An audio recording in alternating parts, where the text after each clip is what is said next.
Welcome to Food Friends, a podcast inspiring home cooks to try new dishes in the kitchen by sharing trusted recipes, tips, and friendship. Hi, I'm Sonia. And I'm Carrie. We met in Los Angeles over 15 years ago as personal chefs and haven't stopped talking about food since. We're so glad you're here.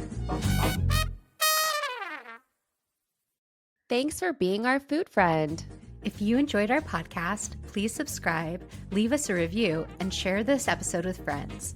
We love hearing from you, so follow us on Instagram or drop us a line at foodfriendspodcast.com. Yes, we'd love to hear from you and your food friends. Happy cooking and eating. Hi, Sonia. Hi, Carrie. Sonia, what was your best bite this week? My best bite might surprise you. It was chicken liver pâté that I made myself. Stop it. Really? Okay, I have to give some context to this. Hold on. Wait, I have so many questions. Have you made chicken liver pâté before? We made it at my restaurant, a kind of similar pâté, but I haven't made it at home since. I've made chopped liver and I've made vegetarian pâté many times since, but I actually hadn't made like a classic French style chicken liver pâté since 2019, basically. And the reason I was making it is, I have this client.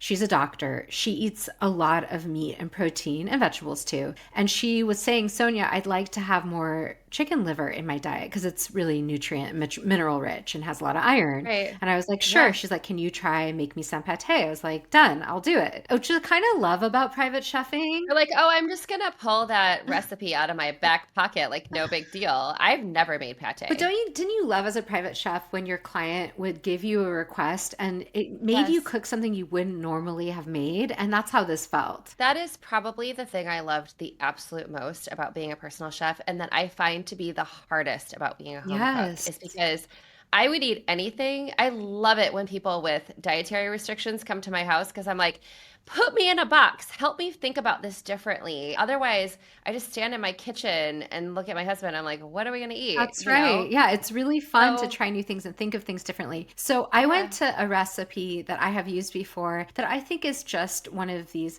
recipes that work and is really actually uncomplicated. So chicken liver pâté sounds very fancy. It sounds very complicated. Yeah. It's so actually kind of simple. This is a recipe that was from Javier Huerta, but adapted by Sam Sifton. It's in the New York Times Cooking. It has over 1,000 five-star reviews. So it's one of those highly rated, not just highly reviewed. People have tested this recipe. Yeah. So you take some butter and shallots, you cook them in a pan, and it's very descriptive. The recipe is so easy to follow. It tells you, you let it get foamy, and then you just wait till the shallots are translucent, not browned. And at that moment, you add the livers. And I also think like sometimes people think chicken liver can be hard to source. I find it's a lot easier to find than it used to be. I typically find it at Whole Foods or a similar market, and often they have it in the frozen section if you can't find it in the fresh section. And it's actually pretty affordable, which is surprising to me because not that many people want it, which makes sense. So you add those chicken livers to the shallots and that butter, and then you add Madeira or port. So a sweet wine. I think port is a lot easier to find, so that's what I typically use. And you cook it on high, and you're cooking it fast and high. It's going to take about 5 minutes, and you're looking for the liquid to reduce. The chicken liver will start to brown, but it stays a little pink in the center. And some people think that means it's like undercooked, and it's not. You don't want to overcook your chicken liver. That's kind of the main thing about cooking chicken liver is that will retain some pinkness.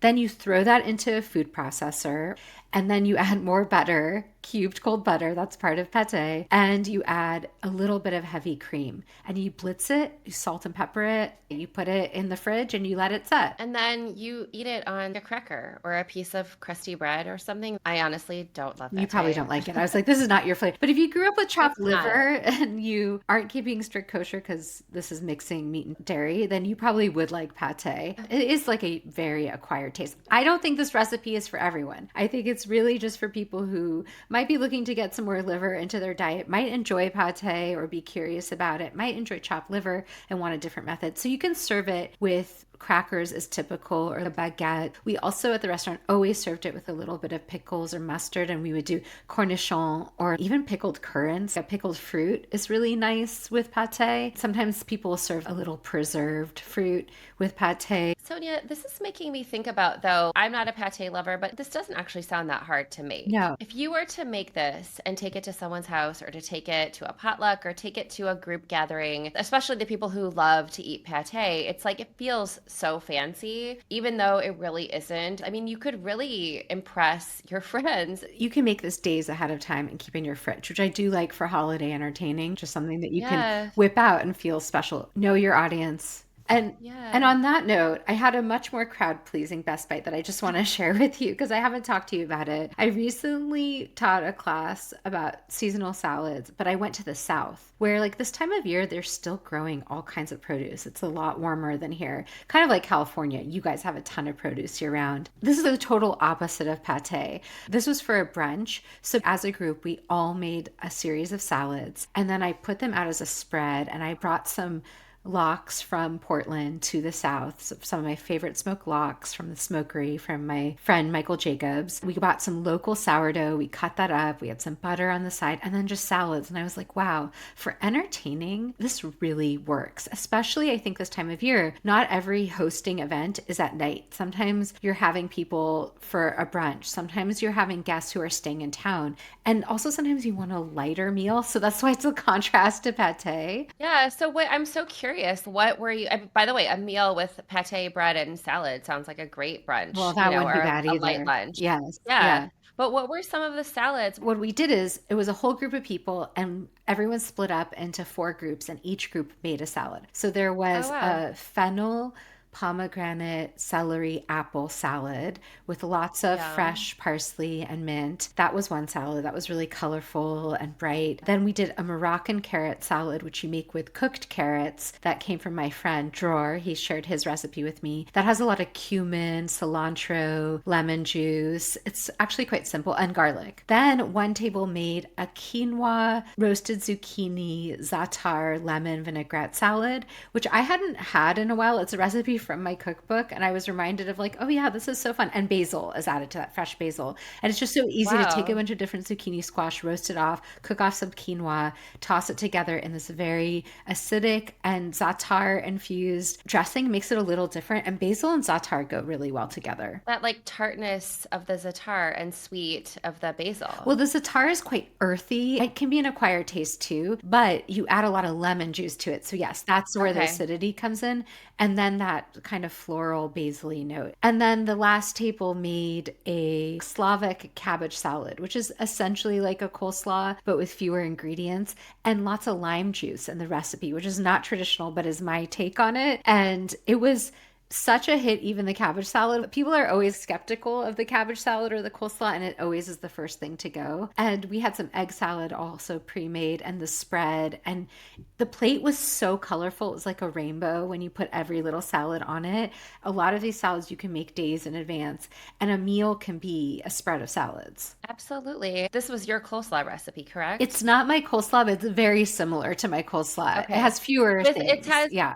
it has a little bit of mayonnaise in Yes. it and that all that lime juice, and Yes. I made that recently and was blown away by how good it is. And I'm a person who's always like, how can I get a bag of pre-shredded cabbage, carrots, whatever, and just kind of throw together a coleslaw?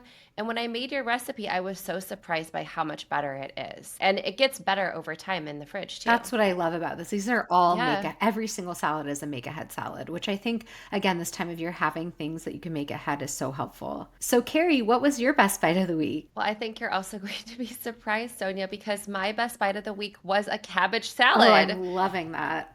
It really made me think of you. I was at Whole Foods doing my regular shop. Our Whole Foods has become very standard with what they offer. They don't offer a lot of extra special seasonal items like they used to, but I noticed that they had a purple Napa cabbage. And I was like, wait, is that purple Napa cabbage? I have to buy this I because I love want to purple encourage Napa. them. Yeah. I want to encourage them to have these special items. So I brought it home, I stuck it in my fridge, and I didn't know what to do with it. Then there was a gathering that was happening with my son and his friends and a group of parents. Someone was like, I'm going to bring this and I'm going to have pizza. And I said, I'll bring a salad. And then I thought, what salad am I going to make? And so I saw on Instagram that there's this creator. Her name is Erin Goyaga. Her handle is Canel A Vanille.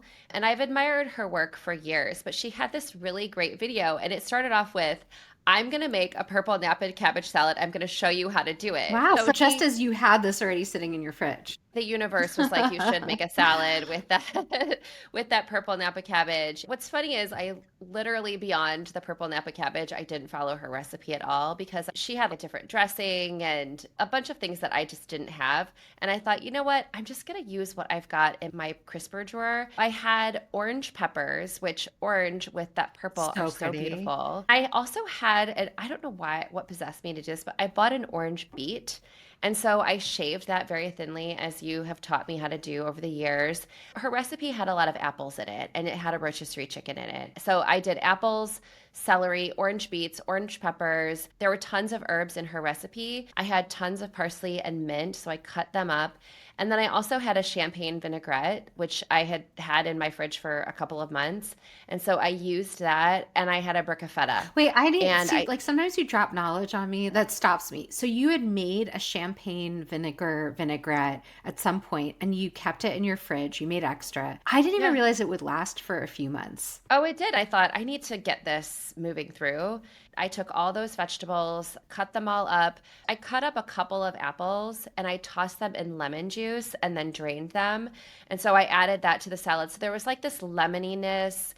I took the jar of the vinaigrette and I took the brick of feta and I threw it in my salad bowl and I took it over to my friend's house and tossed it together. We were kind of chatting and everyone was kind of eating or whatever. Then there was something that took our attention away. There was like a performance. And then we kind of all went back to the table an hour or two later.